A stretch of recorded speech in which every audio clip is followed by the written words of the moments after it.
Bonjour et bienvenue sur Homo Ludens, le podcast qui libère le potentiel du jeu. Dans chaque épisode, un acteur du monde du jeu témoigne des bénéfices du jeu dans son domaine d'activité. Aujourd'hui, j'accueille Antoine Cholet. Antoine est maître de conférences et ses recherches portent sur la mobilisation de compétences managériales par les joueurs de jeux de rôle en ligne massivement multijoueurs. Antoine nous présente quelles sont ces compétences, comment on peut les acquérir et les valoriser dans le monde de l'entreprise. Bonne écoute. Donc, bonjour Antoine Cholet. Bonjour. Bienvenue sur Homo Ludens. Est-ce que je peux te laisser te présenter ?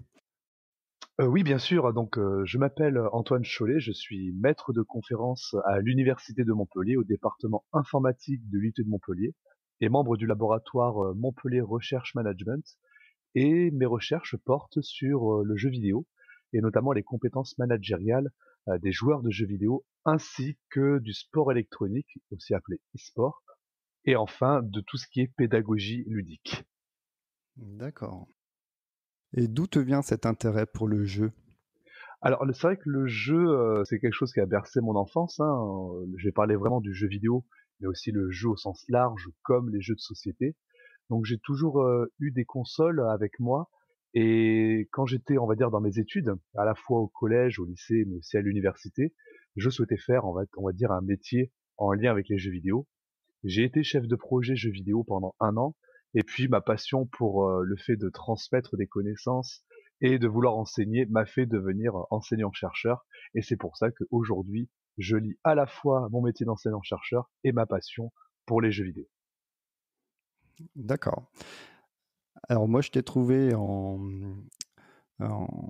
tombant sur ta thèse qui parle du Mmh. management et des jeux de rôle en ligne massivement multijoueurs.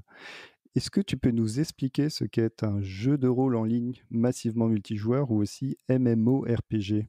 Oui, alors c'est vrai que cet acronyme peut sembler, on va dire, un peu barbare au premier abord. Certains journalistes ils ont essayé de le prononcer en disant Meuporg, voilà, c'était quelque chose d'assez, une petite anecdote. Alors les jeux de rôle en ligne massivement multijoueurs, ce sont des jeux vidéo sur ordinateur, mais aussi sur console, où plusieurs centaines de joueurs se connectent sur un même serveur afin de pouvoir jouer ensemble, dans ce que l'on appelle un monde ouvert. Autrement dit, le joueur derrière son écran joue avec d'autres personnes, mais lorsqu'il se déconnecte de sa partie, le jeu continue de tourner et l'univers dans lequel se trouve son personnage continue d'évoluer lui aussi. Donc en fait, le jeu est toujours en perpétuel mouvement grâce, on va dire, à la dynamique de chaque joueur dans ces univers. Mhm. Alors, est-ce que pour la suite de notre échange, tu es d'accord qu'on utilise le terme MMORPG plutôt que jeu de rôle en ligne massivement multijoueur ? Oui, bien sûr, oui, oui, ça sera beaucoup plus simple, on va dire, pour écourter l'énonciation de ce type de jeu, donc pas de problème. Ça marche. Et du coup, quel lien existe-t-il entre le management et le MMORPG ? Alors c'est vrai que c'était ma thèse, hein, finalement, c'est ma thèse de doctorat, ce lien entre management et jeux de rôle, donc et les MMORPG. Alors le lien est assez étroit, encore faut-il le comprendre. Dans ma thèse, j'ai étudié les joueurs de jeux vidéo, donc notamment dans les MMORPG, et plus particulièrement les joueurs en guilde, c'est-à-dire ceux qui sont dans des groupes de joueurs et ceux qui les dirigent. Et il s'est avéré que ces personnes qui sont à la tête de groupes de joueurs, finalement, mobilisent des compétences managériales telles que le leadership, ou la communication, la coordination, ou la prise de décision, donc des compétences que ils mettent à profit dans un jeu vidéo, mais quelque part, ces compétences sont aussi appliquées en entreprise. Et donc, ma thèse de doctorat était de montrer que ces personnes à la tête de guides étaient capables de pouvoir avoir un esprit managérial que l'on peut retrouver en entreprise. Et aussi, les membres qui composent cette guilde, donc les joueurs qui sont en dessous, on va dire du chef, sont aussi concernés par le développement de compétences managériales, puisqu'ils vont apprendre la communication avec un chef, la coordination avec les autres membres de ce même groupe, et donc ensemble, ils vont, on va dire, mettre à profit leurs compétences, leur synergie, leurs ressources, pour atteindre un but commun. Et ainsi, l'analogie avec l'entreprise, et notamment les projets, la gestion de projet, est tout à fait plausible. Mmh. D'accord. Est-ce que, inversement, un manager, en entreprise peut-il être un bon, gestionnaire, je sais pas si on dit gestionnaire, chef de guilde, dans un MMORPG? C'est vrai que le lien entre les MMORPG et puis le monde professionnel est assez, on va dire, ce serait tiré par les cheveux de dire qu'un bon manager en entreprise serait forcément un bon manager ou un bon chef de guilde dans les MMORPG et vice versa. À mon sens, et c'est un peu la philosophie de mes perspectives de recherche, c'est de contextualiser finalement cet esprit managérial que peut développer un joueur dans un MMORPG. Autrement dit, il faut que la personne qui développe et mobilise des compétences managériales dans un MMORPG puisse contextualiser, donc transférer, et cette notion de transfert est assez complexe à montrer finalement, dans le monde professionnel. Et inversement, est-ce qu'un bon manager en entreprise serait un bon manager, un bon chef de guilde dans les MMORPG? Là, la question se pose. En fait, il faudrait que, quelque part, je prenne le problème à sens inverse et mette en situation des managers, donc des chefs de projet en entreprise, et les mettre à la tête de groupes de joueurs. Ça, dans ce sens-là, je ne l'ai pas fait, mais c'est vrai que c'est une des perspectives de recherche qui serait très intéressante à mener. Mmh. Du coup, quelles sont les conditions nécessaires pour qu'un joueur de MMORPG puisse acquérir des compétences managériales en Les jouant? conditions, oui, les conditions sont multiples, c'est-à-dire que cela dépend de beaucoup de facteurs. Dans ma thèse, j'ai étudié certains facteurs qui permettent de modérer finalement cette mobilisation de compétences managériales. L'un des facteurs, c'est par exemple le jeu, c'est-à-dire que le jeu auquel on joue, il y a plusieurs dizaines, voire centaines de MMORPG qui existent sur la planète. Et bien, en fonction du jeu auquel on joue, les joueurs, avec, on va dire, les questions posées via un questionnaire, hein, finalement, ne développent pas les mêmes compétences et ne les développent pas dans les mêmes conditions. Et c'est ça qui était assez intéressant à voir, c'est-à-dire que une compétence managériale va se mobiliser et se développer sous certaines conditions. Alors ces conditions dépendent, comme je le dis, du jeu, mais aussi de l'état intérieur du joueur, c'est-à-dire qu'est-ce qu'il va ressentir lui lorsqu'il va jouer à un jeu vidéo, comme par exemple du plaisir, ou alors de l'estime de soi, ou alors ce sentiment d'auto-efficacité qu'un joueur de jeu vidéo peut ressentir dans l'accomplissement de missions dans un MMORPG. Et donc finalement, cet état transitoire, que j'appelle plus précisément état intérieur du joueur, va être, on va dire, un médiateur finalement entre le jeu et le développement de compétences managériales. Donc à la question quelles conditions permettent, on va dire, la mobilisation et le développement de compétences managériales, la réponse est cela dépend de beaucoup d'éléments qui sont propres au jeu et aussi sur des facteurs qui sont inertes au jeu. Donc, par exemple, le plaisir du joueur, l'estime du joueur et ainsi que l'auto-efficacité du joueur. Est-ce qu'il y a des comportements qui peuvent, par contre, entraver cet apprentissage? Les comportements sont multiples dans les jeux vidéo. C'est-à-dire que les joueurs qui jouent aux jeux vidéo n'ont pas du tout le même comportement les uns avec les autres. On peut distinguer deux principaux types de comportements en jeu dans les MMORPG. On a les joueurs, ce que l'on appelle les roleplay. Donc le roleplay, c'est-à-dire des joueurs qui vont vraiment incarner le personnage au point de vouloir s'aliéner partiellement, et donc de faire vivre l'aventure de leur personnage, parler avec leur personnage, leur faire prendre des décisions avec leur personnage, et donc finalement jouer un rôle avec leur personnage. Et on a des joueurs qui sont par contre pas du tout roleplay et vont plutôt mener cette aventure avec leurs propres décisions sans jouer de roleplay et donc avoir un comportement qu'ils pourraient avoir dans la vie réelle totalement. Donc déjà, sur cette distinction entre joueurs roleplay et les joueurs non roleplay, on a deux types de comportements différents. Après, cela dépend finalement de la fréquence de jeu, c'est-à-dire qu'un joueur qui joue 1 ou 2 heures par semaine à un MMORPG ne va pas avoir le même développement et la même mobilisation de compétences qu'un joueur qui, au contraire, va jouer 10, 20, 30 heures par semaine, puisque l'implication et la concentration ainsi que l'effort mis dans cette aventure va être totalement différent.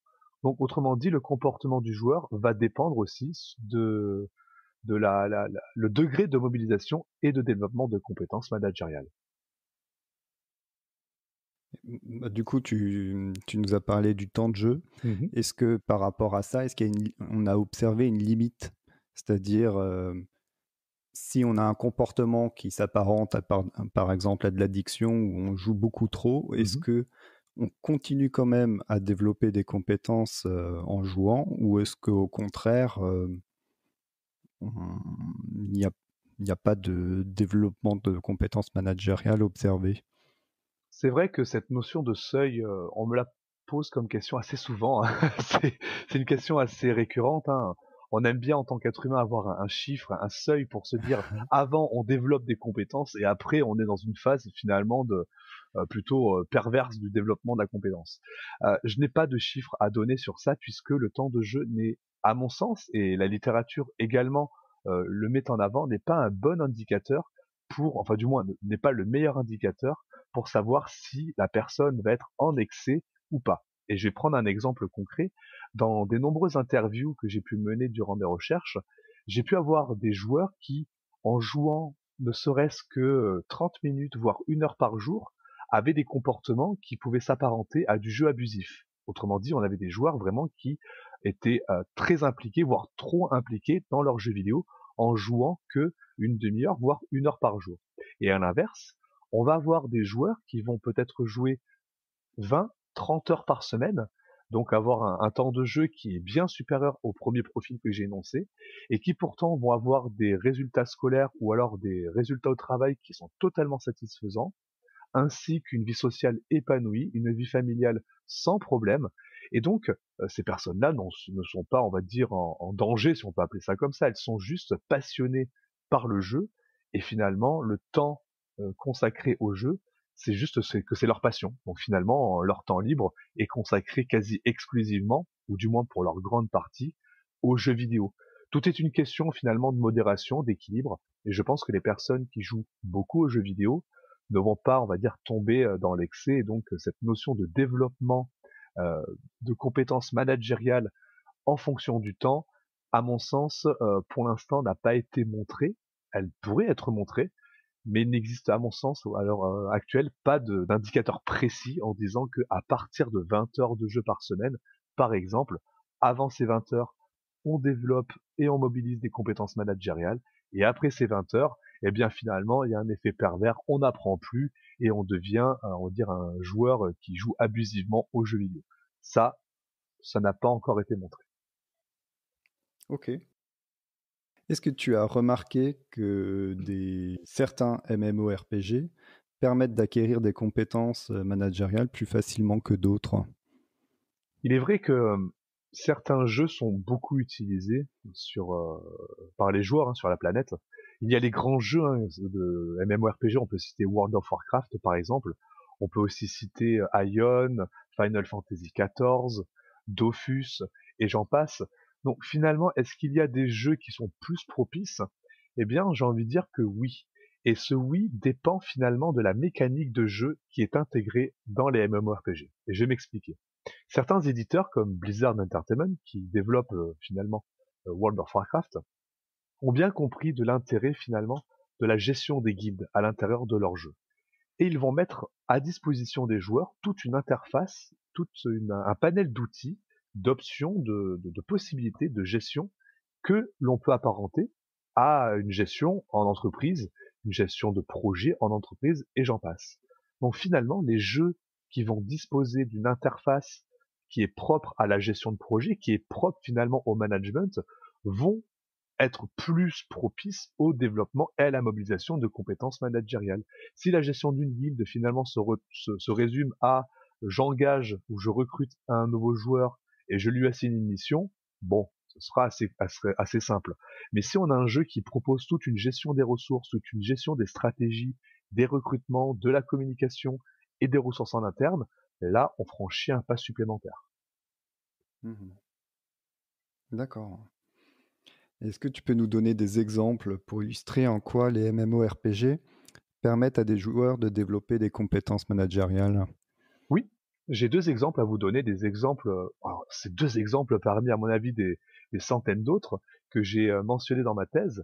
Il y a tout d'abord le cas de Stephen Gillett. Alors cet homme-là, ce Stephen Gillett, était un joueur, hein, de World of Warcraft et il gérait une guilde de plusieurs dizaines de personnes, hein, dans ce jeu et il a été recruté chez Yahoo en 2004, notamment pour ses compétences de chef de guilde dans ce jeu vidéo. Donc finalement, en 2004, et c'était assez précurseur pour l'époque, hein, Yahoo s'est intéressé à son expérience en tant que chef de guilde pour l'engager et faire de lui un manager dans leur entreprise. Et le deuxième cas, qui est assez similaire, c'est le cas de Heather Newman, donc une femme qui était également à la tête d'une guilde dans World of Warcraft, et elle a été recrutée par une université pour ses compétences aussi en management et pour son sens de la communication, à la fois avec les jeunes, mais aussi avec l'extérieur. Et donc, Heather Newman a été recrutée dans une université à un poste à responsabilité au sein de la communication pour finalement sa connaissance du monde geek, hein, ils l'ont résumé comme ça, ainsi que ses compétences en communication développées notamment via les MMORPG. Alors initialement, les MMORPG n'ont pas été développés pour acquérir des compétences managériales. Mhm. As-tu connaissance de jeux qui aujourd'hui utilisent l'univers et les mécaniques des MMORPG, mais dont la finalité est clairement de former les personnes qui y jouent? Alors c'est vrai que cette notion de prise de considération, de cette prise de considération de l'expérience vidéoludique pour dans un contexte sérieux, donc ce que l'on appelle en littérature le serious gaming, c'est-à-dire que on va considérer l'expérience du joueur comme étant une plus-value pour lui, se retrouve dans d'autres jeux. Est-ce que à la question, est-ce que les MMORPG sont utilisés concrètement en entreprise, hein, par exemple, pour former les managers? Là, on n'a pas encore de recherche, on va dire, approfondie. Il faudrait faire jouer les managers pendant un certain nombre de temps, puisque c'est pas en les faisant jouer 30 minutes durant une journée, hein, durant un séminaire, le matin et faire un débrief l'après-midi que l'on pourra voir des résultats. Il faudrait faire jouer ces managers, cette équipe en entreprise, pendant plusieurs jours, voire plusieurs semaines, afin de voir des effets finalement que l'on retrouve dans les MMORPG, donc dans une gestion de guilde, une gestion d'équipe, une gestion de ressources, etc.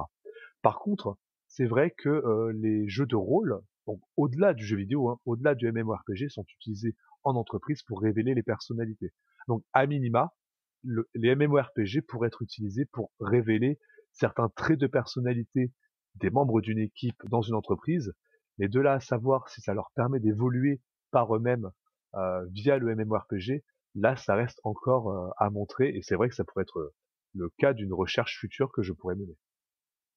Mmh. Donc tu n'as pas connaissance, par exemple, de projets de développement d'un jeu vidéo, heu, qui n'utiliserait pas l'univers, vraiment de jeux comme, WoW, mais qui utiliserait juste les mécaniques et dont l'objectif serait de, développer les compétences managériales des personnes dans l'entreprise, comme par exemple une formation e-learning? Mmh. Alors si, il existe quand même des jeux qui sont utilisés en entreprise pour développer certaines compétences. Notamment le jeu Minecraft, par exemple, est utilisé à la fois dans l'éducation, mais aussi en entreprise pour la gestion de projet. C'est-à-dire que l'on va mettre des personnes autour d'un univers donc de Minecraft, qui est un jeu de Lego électronique, hein, ni plus ni moins, un jeu de bac à sable, où l'on construit des choses, des monuments, des infrastructures, et on peut observer finalement via ce jeu-là la prise de décision, le leadership, et ça par contre ça peut être fait sur une journée ou sur une demi-journée. Après c'est vrai qu'on va tomber, si on continue dans cette voie, sur le serious game, c'est-à-dire des jeux développés, donc ce ne sont pas des jeux vidéo à proprement parler, mais des jeux qui sont faits pour le développement de compétences ou pour transmettre un message, sensibiliser autour d'une thématique, etc. Et là, oui, bien entendu, les entreprises les utilisent de manière très populaire pour leurs employés. As-tu des exemples de comportements que tu as pu observer dans des MMORPG qu'on retrouve dans la vie réelle ou dans la vie en entreprise?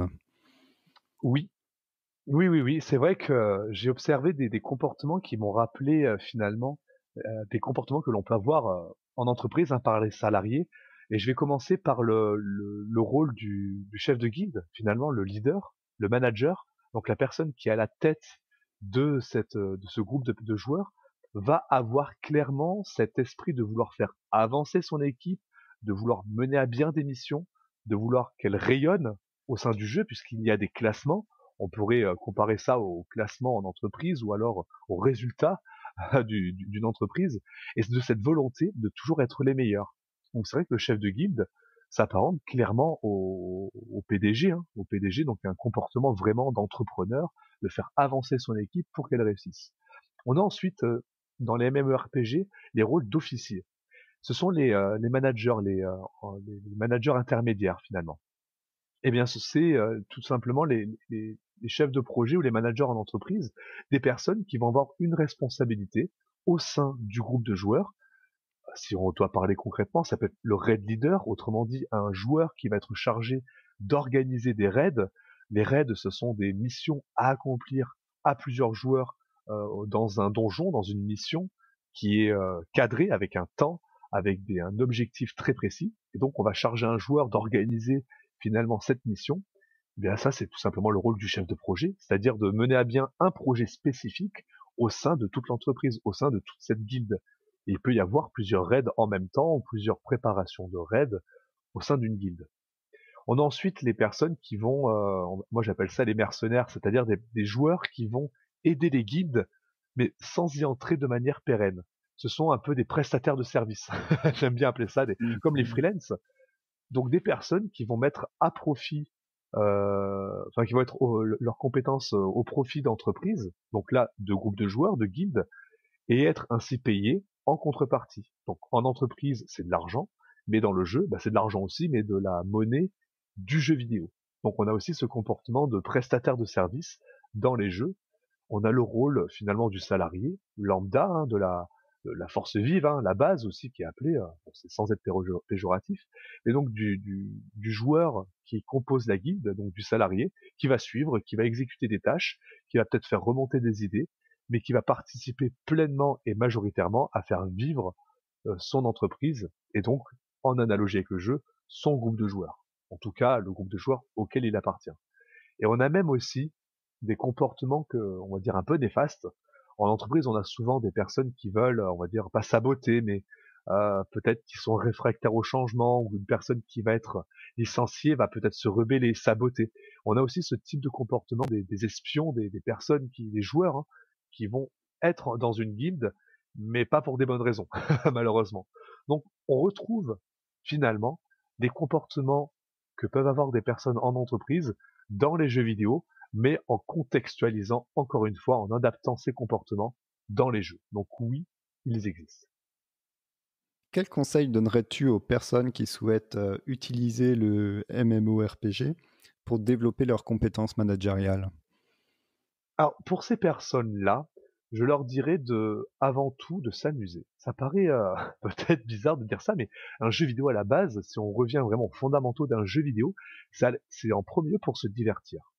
Et c'est par le jeu que cette personne va se mettre en condition et va finalement mobiliser et développer des compétences sans le savoir et peut-être va les valoriser. J'entends par là que si un joueur se met dans l'idée de se dire je vais développer des compétences, donc je vais gérer une guilde, il peut, on va dire, prendre le jeu vidéo comme un serious game, c'est-à-dire comme un outil qui va lui permettre de développer des compétences. Sauf que les autres joueurs ne vont pas forcément être dans cette même optique et vont se dire oh, c'est pas une entreprise que tu gères. Ou alors il faut que tous les joueurs soient dans cette même dynamique.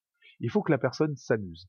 Et c'est en s'amusant qu'elle va inconsciemment commencer à mobiliser et à développer cet esprit managérial. Elle va s'en rendre compte avec les tâches qu'elle va faire. Elle va se dire, tiens, là, je suis en train de gérer un planning. Ah, tiens, là, je suis en train de gérer des ressources ou en train de gérer un conflit. Et petit à petit, elle va le faire elle-même l'analogie, sans le savoir. Enfin, sans le savoir, elle va s'en rendre compte. Mais sans, on va dire, le mettre a priori. Et comment le valoriser?